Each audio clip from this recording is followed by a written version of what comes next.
On this week's episode of Athletes Anonymous presents After the Buzzer, we're back here again talking about some of the eliminated teams, what's going on with the Dallas Mavericks, and what's going on in the rest of the league.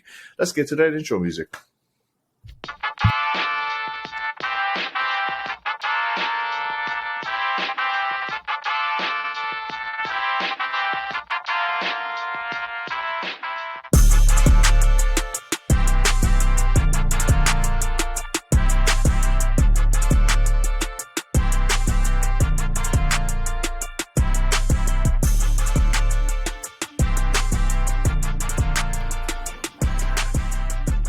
Almost forgot we had to do a podcast. Welcome back to the podcast. I'm your co-host, Keone McKeague. And with me, as always, are my longtime friends and co-hosts, Jared Shirai, Nolan Chang. Say what's up to the pod, boys. Hello, everybody. What's up? Welcome back. I was like, oh, yeah, the music started. For those who at least you didn't throw her. I was dancing with my cat, and Keone was dancing with his dog for the intro music. And yeah, it's more funny, too. You have to do the intro, too. I was just thinking, too, like, I was laughing the entire time for the other pod because, like, I kept seeing your cat's tail pop in, like, at first I was just like, when I first saw it, I was like, are you like playing with something? But I was like, oh, that's the tail, just like popping in and out there. It's like anyway, so just got news today, so we're just gonna get right into it. Dwayne Casey just coached his last game as the head coach for the Detroit Pistons. I believe Steven Silas and Nick Nurse all out for their respective teams. So there's the Toronto Raptors, the Houston Rockets, Detroit Pistons. Obviously, all three teams eliminated from playoffs. Two of the teams eliminated from playoffs. Nick Nurse is still coaching right? Yeah, Nick Nurse is still coaching the Raptors, but will be out supposedly after this year. So with these three teams, we have younger teams, sort of not really capitalizing on the young talent and being very successful in the last year. I'm going to throw it over to you first, Jared, just kind of get your thoughts. Is this an issue that the NBA has where they kind of let go of these coaches during these rebuilding years, first and foremost? And second, do you kind of think any of these coaches deserve to kind of get a different coaching position in the next coming years? Well, I mean, as I'm reading it, Casey, as the Pistons coach, is just moving to the front office, so he's not really leaving the organization. Yeah. Mm-hmm. So at least he'll still be a part of like that part of it. Kind of what he was doing with the Raptors a little bit, yeah. Mm-hmm. Yeah, exactly. So for him, I don't think it's the biggest of deals because it's kind of a position he's already been in. Silas, I would say, I feel like he'll get another opportunity at some point. There's always teams looking to do things. I mean, let's be real. In Houston, there really wasn't a lot of pieces to work with, a lot of young pieces. We talked about them last week, and going forward, at least, I think he did a good job developing it with the best that he could in the situation he was put into. So I think in that regard, I mean, they had a whatever season, I mean, they missed the playoffs. Yeah, they have a young team, but he did develop some good players there, so I think he'll get the opportunity to do that as somewhere else. And for Nurse, I mean, that's kind of sad, but I mean, Toronto's been such a prominent Eastern Conference like presence that for him to I mean, at least they're still in, like we talked about, they're still in, but I mean, to already know that you're kind of not coming back for next season, it's like, I mean, it could be. Is it a little weird for them to like? It could go one of two ways, right? I think it's weird to pull the plug on him. I think he deserves the things that he's done there. I think he's done a lot of good things, developed a lot of good, like, underwhelming talent from the beginning to be like into players they are today. So I feel like it's kind of like a disrespect to him in a sense by letting him go because he did help build that. And, if you want him to be successful, bring in some players to actually really help him rather than let all the players that were good, like, leave. And so, exactly. For me, that it's kind of sad though. But yeah, I was gonna say it could go one of two ways. Finding out that Nick Nurse isn't going to come back, it could be, hey, let's win one for him and rally around the troops, or it could be like, dude, he's not. Everybody's checked anyway, and they just give the season. I mean, they're in the play-in, but you don't win that game, you're done. So yeah, I want them to lose anyway. So we swing over to you. Swing over to you, Nolan. Are there any kind of surprises from this list of coaches that are not coaches anymore? And do you kind of see any of them moving into better situations next year? You made it. Yeah, I knew that. Got you. Last week I discussed that Silas would probably be the scapegoat for the Rock season. You did say that, yeah. Dwayne Casey, kind of the same boat. You know, he's been around the league a long time as a coach, a lot of different teams. And I think that it's kind of the same reflection on the East Coast as it is on the West Coast. Or not West Coast, but, you know, the conferences. Detroit did not have a good season at all. Mm-hmm. So he's kind of in the same boat as we got to let someone go. We're not going to just cut everyone on the team. So sorry, coach, you're the one that's got to take the hit. Mm-hmm. For Nick Nurse, I'm kind of in the same boat as Jared. You know, he's been around long enough where he's been through a lot of successful Toronto teams, including a chip. But if I remember correctly, the article said that it was just the season was just a lot for him, like stress-wise. And I think the previous 4 months were difficult. I don't know if it was mainly because of that or if it's just a flurry of personal things. They seemed primed to take a step, so I imagine that took a little bit of a toll. Yeah. Mm-hmm. And, you know, we never know if this is his quote-unquote retirement from head coaching for NBA or if it's just, you know, maybe I need a little bit of a break. And we talked about it in Team Huddle. Check it out. It's our other segment that we have with the Points Hood podcast.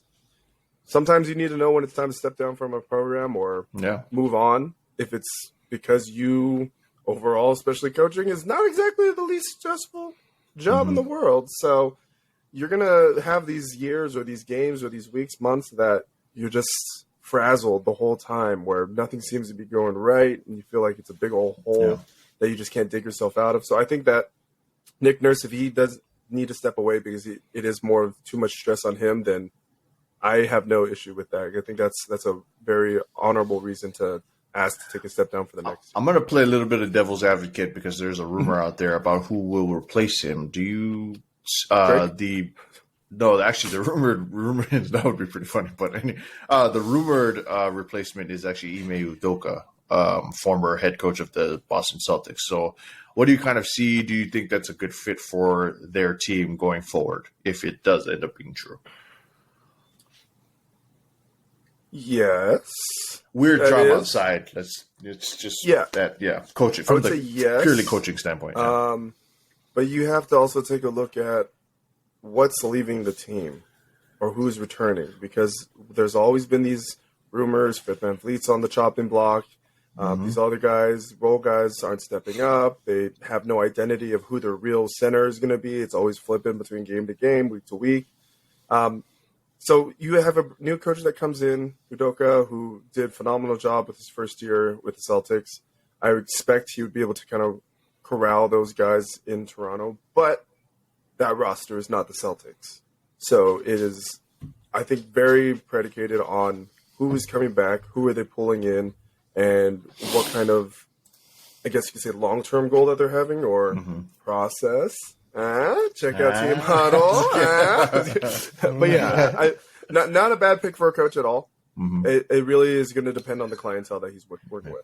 Ironically, they have a very similar build as far as a team is concerned because they have a kind of a scrappy point guard and they got like a young up-and-coming wing duo, and then they kind of got like they did get Jakob Poeltl at the trade deadline. So yeah, it's kind of an interesting situation. Be interested to see who ends up coaching them next year. Hopefully they lose anyway this next coming week. But continuing on from there,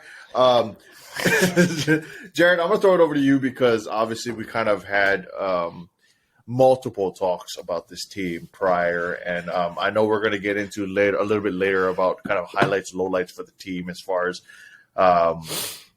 what we want to see for the teams that were eliminated in the last week. Excuse me.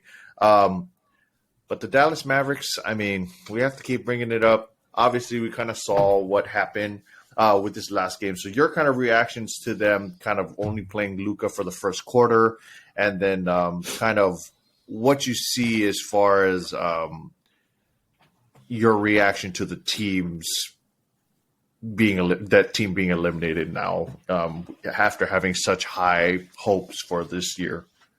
I mean, I had high hopes. I had them winning the play-in and then getting into the playoffs. But, I mean, it was kind of a shock. You know, anytime your team still has kind of an opportunity to be in it, or especially just to make even the playoffs, because we always said that if you make the playoffs, it's a different type of basketball. It's like more sense of an urgency and things like that. So when you find out they're sitting 5 of their players and 3 of them are like their guns, you know, and for them to come out and publicly say, you know, oh, Luka's injured, but he'll probably only play the first quarter. It's like you already look at it and it's like, okay, well, they're tanking. They have a good opportunity to get a lottery pick, the good opportunity for this and that. But I feel like they sell themselves short. And if you're one of the players that's on their team, like you want to play, like they said, it's not like whoever they put on the court is not going to show up and show out and try to win. Yeah. Just, I mean, look what Luka did. He scored, I think he scored like 13 in the first quarter or something. And then they pulled him early second. I mean, he was in there to ball. And I think for him, I think it's a big hurt because they play the game because they love the game, because they love to compete. And it's kind of like the front office takes it away from them, you know? And I think it's really hard. Like Kyrie said it, right? Oh, this wasn't the way I was looking for it to go. And I don't think any player was, because every day you put that uniform on or you get into the gym, you're looking to grind, you're looking to win, you're looking to succeed. And I don't think the front office put it in their best interest for them to succeed. And I love the way. Wait, who's coaching them now? On my head, just blank. Jason Kidd. Jason Kidd, that's right. So Jason Kidd had said that it's their team, I'm their coach, that's my bosses, whatever they say, like I have to abide by, like no matter what his feelings, and then that's literally what it is, right? You want to keep your job, you want to keep working with the organization, like if that's the word that comes down from the top to the bottom where you are, then that's what you have to do. But looking forward, I mean, it'll be interesting. Just because, like, if they do retain Kyrie, you know? Do you think it's weird that the league is trying to investigate into them sitting their players, considering the fact that, I mean, I get that this game was a pretty important one, but is it a little weird that they're investigating this considering how many teams actually rest their players throughout the entire year and kind of pseudo tank, but like are really just like resting them for like 20 or 30 games in a season? For me, I think it's good that they're investigating it because it did raise a lot of questions. And it goes to show that they're trying to keep to their word in a sense of, you know, it doesn't matter if it's the last season of the game or second to last season. We're still going to like make sure you guys are abiding by guidelines. Make sure you're doing this, make sure you're doing that, because I feel like majority of those players could play like if they needed them to. And so like, if they give the Dallas a pass because everybody was like kind of questioning it, then it doesn't look good on their part in the accountability department. And so going forward, it's like, it's kind of like we talk about in Team Huddle, the respect factor of things from the top down. Like if you're not respecting the top, and then people are just going to think, hey, I can skate by and not have to buy into it. So yeah. But So I would say, I guess that's kind of my point is like, like for a team like the Houston Rockets, when they had John Wall, they rested John Wall for like, or they took him out of the rotation and then didn't play him, knowing full well that he would want to compete and try to win for the team. Isn't it a little weird that they're like only investigating this one scenario, but they're not investigating like the other like 10 teams who probably rested players this year? Because Kyrie's involved. Because Kyrie's involved in it. Yeah, that high level. Yeah. I think this was more of a situation where the Mavericks technically before that game, if they had won, still had a chance to be in the play-in. So I think the NBA sees it as you're having a chance to continue into the postseason, and you're choosing not to. I think that was more of a reason, or at least from my perspective, why they decided this needs to be investigated. Because why start Luka for a quarter? Like if that was the case, why announce it? Just be like, Luka, fake a thigh, contusion by the second quarter, and we'll take you out, or something like that. If they're all on board with that. And weren't they winning? They were I don't winning remember. majority of that game. I didn't even bother looking because I knew I'm like, pretty they're sure gonna they were lose. winning majority of that game up until maybe the third. You Against- continue your thought. I'll look. Against the Bulls, you're talking about? Yeah. Yeah, they were winning, right? Don't They recall. Dallas was up at the half. They were up 67 to 54. And then in the third quarter, they got outscored by 7. In the fourth quarter, they got outscored by 9. So they I don't were know. up like I would majority say of the game. I think the only thing is for me, it's like I understand that this is a critical game, but in the same sense, like if I'm resting my laurels on punishing one team for resting a person in what would be like the second or third final game of the season, as opposed to a team who would go out of their way to rest their star player for like 25 games in a season, like I personally see it where it's like, it kind of is like, why are we punishing this one scenario when we've had multiple other scenarios where star players are literally just sitting out just to sit out, like fake injuries, like, sore shoulder or some other weird reason why they want to sit out a game or whatever it might be. Like, I just think that it should be investigated as an entire system. Like, but that's just me. But anyway, I'm going to kind of move on into kind of like a little bit of a meat and potatoes conversation today. Stephen A. Smith on First Take basically stated, and this was a little while back, but I never really got a chance to kind of discuss it with you guys, arguing that LeBron kind of ruined the dunk contest for like future generations. His reasoning for saying that LeBron ruined it was that because LeBron didn't participate at any point in his career, it sort of set a precedence where now you have stars who don't want to compete or don't feel like it's even worth their time to compete in a dunk contest because it's not prestigious enough for them to go out of their way to do so. So throwing over to you, Nolan, first. Do you kind of agree with Stephen A? Do you not agree with Stephen A? What are your kind of thoughts on that idea? I don't know, man. Like, it's the dunk contest. Does it really matter? See, but is that not kind of like the point? Like, but I mean, like does it not draw interest because the players let me rephrase that. That's what I'm saying. Is the topic of the dunk contest being ruined by LeBron matter? Like, if it comes, like, if it's still something that where you see stars obviously are not choosing to play. Actually, better yet, I'll ask you this way. Yeah. What would be your way to actually be interested in watching a dunk contest? Like, what would actually draw your interest to a dunk contest competition?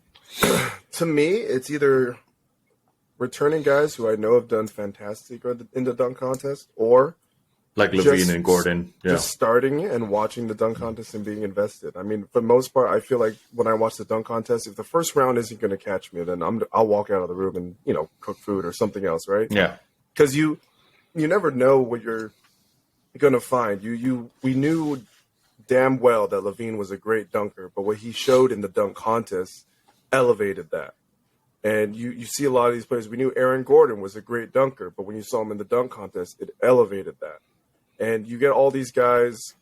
I'll give a rough example. Back in 2010, I think, Shannon Brown, one of the best in-game highlight dunkers the Lakers have had in a minute, goes to the dunk contest and shits the bed.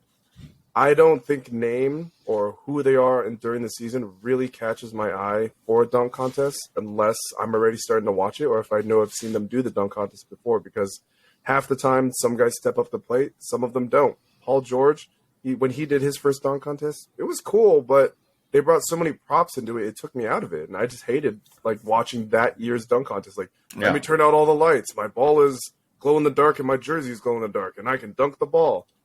I want to see a real dunk, not what can I do to make this more interesting, right? Like Lethal Shooter, the guy who trains all these NBA shooters. He always puts out these videos that look, I can shoot on this automated rim that closes and opens and I have to time it right. It's you're training these basketball players to shoot on a normal open rim. I don't need to see these cool things you're doing. Sure, you can send it virally, but I don't give a damn about how you're going to learn how to shoot on this when it has no I mean, correlation. to be fair, shooting. you know his name now because of those videos. So.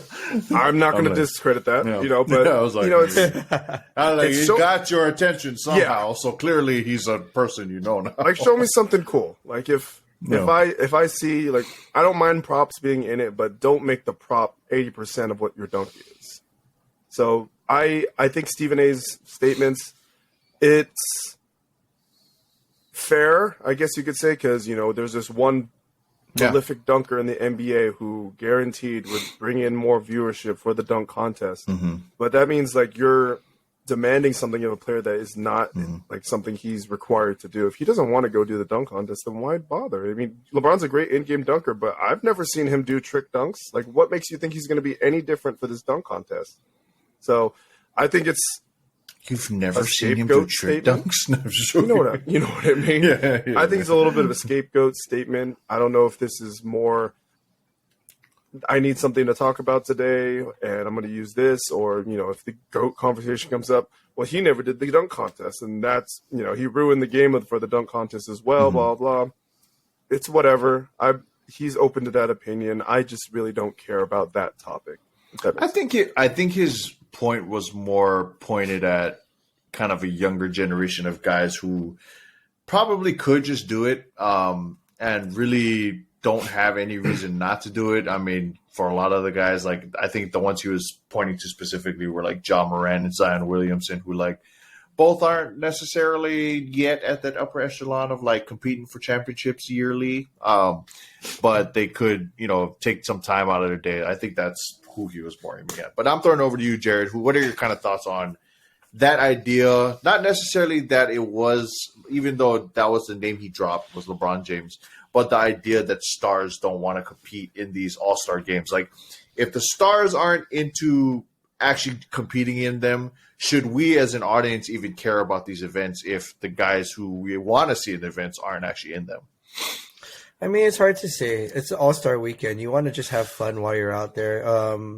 And a lot of it is having fun out there is if you're put on a stage, like a dunk contest, you want to make sure you put on a show. That means you got to put extra hours in the gym. That means you got to make sure your dunks are up to par. You know, and LeBron's not getting any younger. And at the same time, when he was able to participate, Actually, he was looking more at rings than he was anything else. What was the last live dunk contest you watched all the way through? No lie, like no cap. What was the last like fully live? Vince Carter. No. I mean, technically, maybe Vince Carter. But that year they had some dunkers. They had him. They had Tracy McGrady. Wasn't Steve Francis in that one? Steve Francis was in that one. You know what I mean? I just like, and you didn't know Vince for anything else but dunking. You look at LeBron. That's a whole different. Like, you look at LeBron in his complete game. I'm looking at Vince Carter in the dunk contest. Like, bro, that's the highlight. That's Air Canada right there. That's what I'm looking at. I'm not looking at Tracy McGrady. I'm not looking. I mean, Steve Francis is a great because he flies. It's another small dunker that you want to watch. But, like, I was just looking to see what Vince was going to do because he was literally just lay it up there for him, watch him go up and get a windmill, dunk over somebody. Like, it literally was dumb. So that's why I'm going to follow it. But I'm not looking at like Vince Carter's 3-point game. It didn't develop till later in his career. Yeah. It didn't. Like, nothing else in his. Shout out old man Vince who could shoot some threes. Hell yeah! But I mean, it's like you only knew Vince Carter because he put on some posterizers and some dunks like that. Stupid. And when you look at LeBron, I'm not looking at him to do that. So if he's not invested in it because he's more invested in the bigger part of his game, I get it. You know, I mean, Stephen A. can say all he wants. I mean, honestly, right now, Zion can do it, but Zion can't even stay healthy for a damn season. Why the hell are you going to waste him in a dunk contest? You know what I mean? That's true. People like Ja Morant. Ja Morant missed how many games last season? And it wasn't for something stupid like this year, right? So you don't want these guys jeopardizing their career in it. And, you know, things like that. Ja did something stupid? What? For me, I think about it this way. If Zach LaVine doesn't do the dunk contest, does he get injured or, you know, things like that? You know, the number of jumps that you put in and puts on your body and your knees, doesn't matter how young or old you are, you're putting yourself more at risk to get injured in some way or land funny, especially because they're going to try to go over the top And like Nolan said, you have to be intriguing to keep watching after the first round. And if you're not going to bring it in that first round and go big or go home, but that's just the more risk you put on your body. Oh, what if I land wrong? What if I don't land on 2 feet? What if I overrun the rim and I'm Paul George? Things like that. It's you know what I mean? It's a risk injury. It's for the entertainment of us, for the fans. But the longevity of your career can really, really, really get messed up just by this little 30 minutes of display. And I don't think in any regard that's worth it for a player who's got a big upside in their career. And I feel like a lot of it is like, as an athlete, if you guys are athletes out there or have been even in high school sports, a week off just dealing with like some knee tendonitis is a godsend. Oh, and yes. You're going into that All-Star weekend and you still have to like warm up, practice what dunks you're going to be doing. You're not giving your body the rest that it should be getting in that span, because that's something that's not necessarily going to be put on an injury report. That's just something you're going to have to play through, or you take the time off where you can. Nowadays, sometimes it seems like nowadays, is on there. That's those 7 days. Like you might be out 6 weeks with knee tendonitis nowadays. You're in the 60-day DL, low key. But I mean, and then you look at the 3-point contest, bro, you're literally in the gym shooting 1,000 shots anyway. Why not just put up a little more shots? It's not high intensity. You're just literally, I mean, it's not like I got to throw up a ball, jump 40 feet in the air, and then figure out what I want to do with it, and then worry about making a dunk and landing and doing all these other things. I'm shooting 5 balls and I'm moving to the next round, and I do this in practice every day. Holy, the only difference is 40 feet in the air. 40 inches, bro. 40 inches. But and then the only difference at practice is that, hey, I don't have to take it off a cart. Somebody feeds me a ball, Yeah, hey, true. give me a ball. And that's the only difference in the 3-point competition. And so for me, for Stephen A to say it, I get it, because LeBron.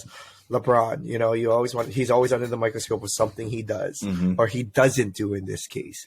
But at the same time, it's like, who cares? I mean, Zach LaVine and Aaron Gordon is probably it's like nobody watches that dunk contest anyway. Yeah, exactly. I don't really care about it anymore. Even when Jordan was doing it, it's cool, but you just the highlights. You just want to see like people like him and Meek. Exactly. That's exactly my point. It's like, unless you're Jordan Kilgannon. Yeah. I mean, yeah. Like that boy inventing new dunks every damn day. Well, I mean, that's what he's known for. That's why, right? Brought that kind of revitalization to the dunk contest, because he did try some new things that don't commonly get used. But that is one of the things. I think you put it on the head, though. There's only so many dunks you can do. Yeah, you're gonna go watch it if someone like hits you up like, hey, turn on the TV right now. Mac McClung's doing this and this, but no one's gonna tune in just to assume that it's going to be a great dunk contest. Yeah, right? I did not know Mac McClung had it like that, but boy. I mean, I knew he had some bounce, but I didn't know he had it like. I agree. He didn't know. I mean, not to be bad guy, but I thought he had like white guy bounce, but not like. I mean, I knew because I was watching him through his high school highlights. I watched his past one. I feel like even in game, like you would see him like, rim grazing kind of, but that surprised me. Anyway, sorry. That's a great way to end that conversation. We're going to move on to kind of the teams who were eliminated. Obviously, we talked about a sort of pseudo list. I'm going to throw it over to who was just talking. I'm throw it over to you. I talked last. Nolan's turn. Yeah, I'll throw it over to you, Nolan. I got you, Nolan.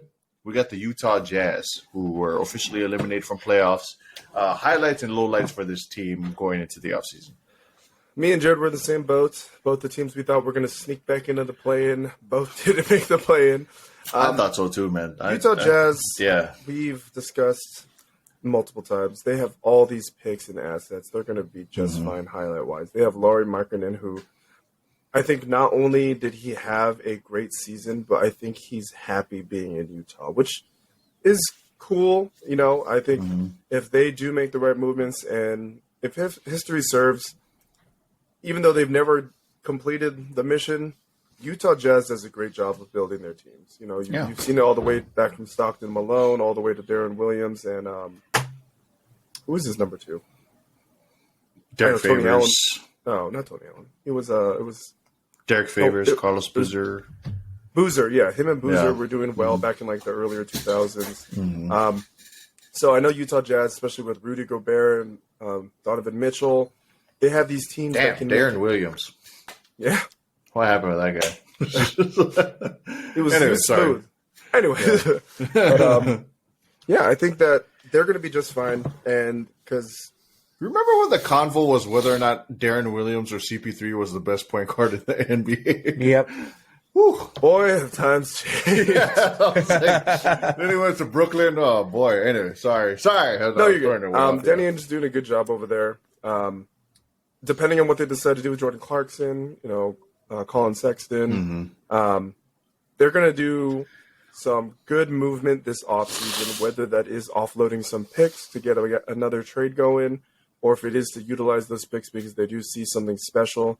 I did see that report. I don't know how long he's supposed to report in for the military service, but Lauri Markkanen is going to be completing his Finland, so Finnish. Finnish, I got it. Finnish, military Finnish? service, which is required by their government. So I don't know if that's going to be something like you just have to complete the military training. I don't know. Or if it's going to be like a Mormon he's mission. just gone for like 4 years. You imagine? Yeah. So I don't know if they have to prepare for that and try to pick up someone that can fill in that role, because I think that all things Walker Kessler, dog. Yeah, Walker Kessler Step right in. should right be there. all NBA rookie team. I think their future is very bright. Lowlights, honestly, it's just figuring out what to do with the veteran pieces that you don't think you're going to need anymore, and you can pick a dime a dozen on. Because Jordan Clarkson, fantastic six-man, but do you need him, or can you trade him as well as in a package to get something that you can probably use? Because as much as I love Clarkson's growth, he's still kind of a one-trick pony. So I think that's going to be one of the harder decisions that they're going to have this offseason, is looking to see what they need to offload and who they need to not re-sign for this next year. Out of curiosity, who do you see as kind of like a possible fit with Lauri being kind of their new star? I've said it before. If you can get Dame Lillard over there. Hey. You have such a big rim protector now with Walker Kessler. Stop it. You have that big forward, Lauri Markkanen, who can drive and shoot. Dame Lillard, he's not a scrub when it comes to facilitating if he needs to. And I think the team that they have in front of him right now, add one more maybe scoring guard, you're going to look pretty nice. That's a Portland, pull the hot trigger. Take. That's a hot take. And that would be a lot of good assets to get for Dame. Just saying. Swinging over to you, Jared. We got the other Western Conference team, your favorite, the Dallas Mavericks. Highlights, lowlights for their season and in general, their build and all that. No, the highlights. Luka's always a highlight. Although I 100%. They did have that. Was it Stephen A. or somebody was saying like Kyrie's not the problem, Luka's the problem. There's a video article, it was like a week back or something. Tim Legler, I think, was the one Tim that said Legler, it. yeah. And I mean, it. it's with greatness comes great criticism. That's what I'm going to say for Luka. We all seen what Luka can do, how great he can be, scoring, facilitating, the grit part of it, the passion of the game, really the heart and soul of Dallas. I mean, we always talk about Luka when it comes down to it, but so that's always going to be their highlight. I think another highlight for them was kind of like, even though he was like very streaky, was the addition of Christian Wood. Seeing what he brings when he's on. Obviously, he's that second best scorer. Tim Hardaway Jr. having a good comeback year, I would say. Solid dude, yeah, pretty solid year coming back. And then going forward, it's just seeing if they're going to retain Kyrie. I don't know if we've seen enough of it yet to see if he's a problem or he helps, because they're still trying to figure it out. It's kind of the same thing with Kyrie and LeBron when they were in Cleveland. Just like LeBron was more he was the A superstar, Kyrie was the B to him basically when it came in. Even though Kyrie got drafted and he was keeping that team afloat for years, it was bringing in LeBron James. You're bringing the best player in the world, best player in the NBA at that time, to step into those shoes, and Kyrie learning to play second fiddle to it. I think if Dallas going forward can re-sign him and they can find that same 1-2 punch, it's amazing. I think it's amazing for me. Getting them help going forward though, because I'm looking at it and they have depth, but they don't have depth. Yeah. Like They have weird depth. they have weird depth, and a weird depth depth that doesn't is, match. yeah, they don't really have an identity past the two of them. And They have LeBron team depth. Yeah, where it's very, I was like, very, He can elevate your game, but you can't do it yourself. Actually, their You depth don't- is very much like the Bulls right now. Like we have like a lot of repetitiveness where Mm-hmm. it looks like we're deep because we have names, but it's just like pieces that don't really fit all together. Like I'm looking at Fran Nicolina, Justin Holiday, like Reggie Bullock, Maxi Kleber. I mean, you look even like players like Dwight Powell, people that won't do it on their own. Yeah. But that's what Luka does for that team. He makes them better. But they need a name to go alongside the two, Kyrie and him, because Kyrie's not that player. Kyrie's not that guy where he's Luka who's gonna elevate you in that game. But if you need time off the ball, you need a break off the court. Like Kyrie's that guy, and he did it for LeBron through all those years that they were together. Yeah. When LeBron was like, okay, I'm done bringing the ball up, or I need a break on this play because I'm working both sides of the ball really hard. Like Kyrie was that hey, go out and get it, because we know he can. He's one of the best ISO players. He gets to the rack. He can score in many, many different ways. He'll draw fouls for you. I mean, on the defensive side of the ball, though, I think we talked about it. The trade that they gave up, the people that they gave up in the trade, they literally for gave Kyrie, up the pieces. They gave up their defensive identity, and I think that was where Dallas went wrong, in my opinion. Like the players that they gave up, yes, they actually, a lot of them strived after they left. Because they were surprise. Ironically, the rumored supposed trade that they denied initially would have included Dwight Powell in place of Dorian Finney-Smith, which I was I would have taken. I would have. Yeah. I would have. If we could keep Dorian, because he was killing it. Yeah. Even on the offensive side of the ball, he was killing it. I mean, he did his roles very well, and he was. Yeah, it's such a weird. He was so gritty on the defensive end of the side. So I think that was where Dallas, that was a low light. Like the trade was great to get Kyrie to try and bring a new identity, but the pieces that they gave up was really what kept Dallas in the running. Yeah, for the last year, in the running for it. It was their that was, like I said, their defensive identity for them at least, and that was a little rough, I think, for me with Dallas. But going forward, I think they can figure it out. It's no joke, win the Western Conference. We talk about it all the time. We talk about how tough it is, how close every single seed is basically this year, and so for me, it's. Real quick, you don't really see what happens. Before we move to the next team, who's your perfect pairing for Luka Doncic? If you could put one person with him on this team. Zach LaVine. That's what I'm saying. Come to Chicago. Anyway. No, come to Dallas, bro. No.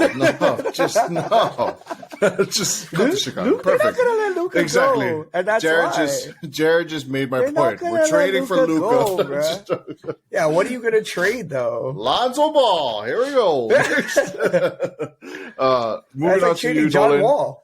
We got Orlando, the Orlando Magic. Kind of give me your highlights and lowlights for the team, their construction heading into the offseason. I think that they do not have a good spread. You were going to say a highlight. They do not Low have light. Wow. Low light. I don't think they have a good spread of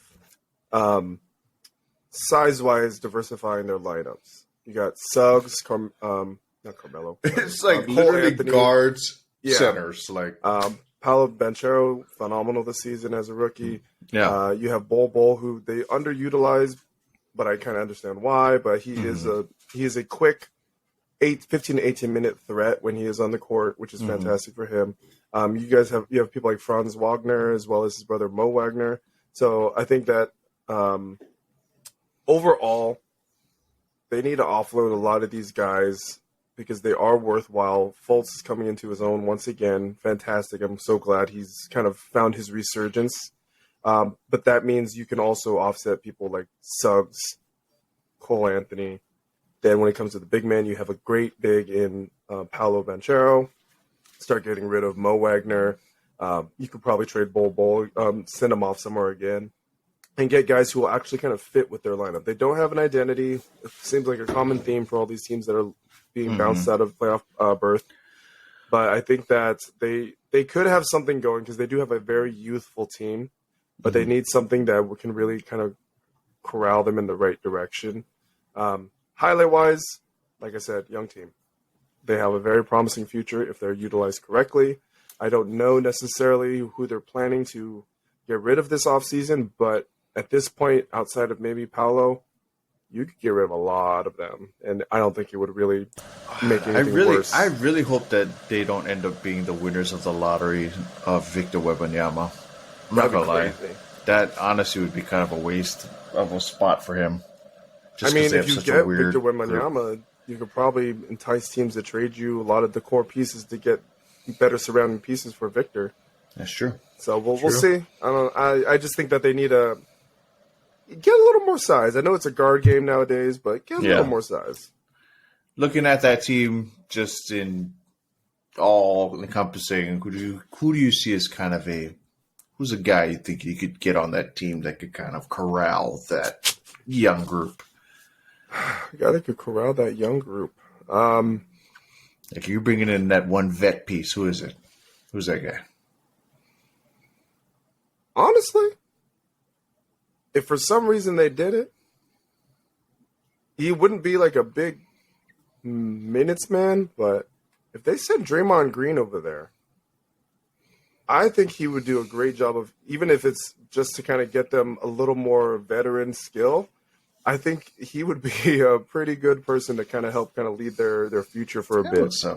That was well done. I know that was a really good take.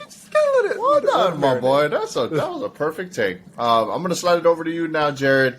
We got the Washington Wizards. So kind of give me your highlights, lowlights. They've just been eliminated. What's going on with them? Let's see. I gotta open the next window, because I had them all set up. I wasn't sure what I was getting, so I gotta look at the rosters and everything. Like to keep you guys on your toes. Yeah. This is, man. This is kind of the opposite of what Nolan was talking about. This team just like they don't have that spread, but they have names. Like I look on paper and you look at the Monte Morrises, the Bradley Beal. Kuz had a great season, right? Yeah. He's been having great seasons since he's been there. They went all in at the trade deadline. Porzingis, or at least tried to. Like they have 4 really great names there. And then past that, I don't really know what the hell is on this team. I don't know half these people. I mean, the next notable names that I literally find is DeLon Wright and Kendrick Nunn.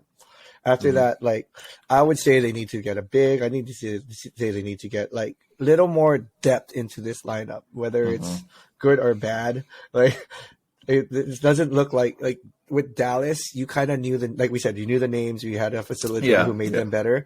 They weren't the greatest of players, but at least they had the depth to be there. This team has nothing past their start. They're 4 big names, in my opinion, at least. As I look past it, and so. And they may not even have Kyle Kuzma either, so he's a free agent this offseason. So Kuz, and then Porzingis had kind of a revitalization in the beginning of the season, I think it was, and then he kind of just disappeared again, like how he did when he was in New York. Like New York was like, oh, Porzingis is the man, and then all of a sudden it's just like, dude, where did you go? And Bradley Beal, I love Bradley Beal. I think he's been a good number 2 when it was him and John Wall. But I think he needs to get out of Washington. I mean, I don't care if you want to be the star. I don't care if you want to get paid. You want to win. You want to be a part of something bigger than what it is. Get out of Washington. Lakers. That's my big take for him. No matter where he goes, Levine could go to Dallas and he could come to you guys, and I think he would help your guys' team too. I think him going to the Bulls could be a big thing too. I think Kuzma could go to Dallas, and that would be a fine little. I think that would be a fire take right there. I like that. I 100% love that. But I mean, we needed them to have a stretch guard or wing, stretch forward.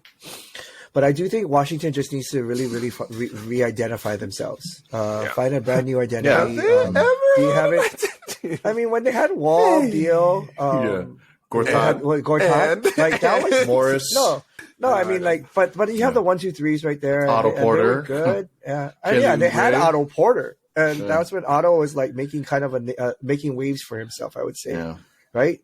I think they just need to like really look at the next season and just overhaul. Try and get one big name, whether it's for Bradley Beal, Kuzma, or Porzingis, and just build around that. Maybe a little younger kid, like a younger name that has a really big upside that's already kind of proven himself there.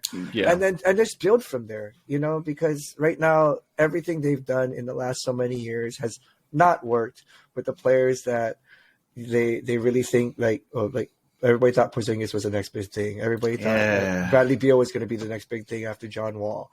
Kuz, like we said, Kuz really revitalized his career and made some waves there. But he said he's a free agent. He's probably on his way out. Let's be real. I mean, if I was him, I don't think I'd want to stick around unless they're making some big roster moves there. So, I mean, I can't believe I'm saying this, but I honestly wouldn't mind Kuz on the Bulls just because of what he does specifically. I know. So it's Washington, funny I how think this it's year what it turned is. out.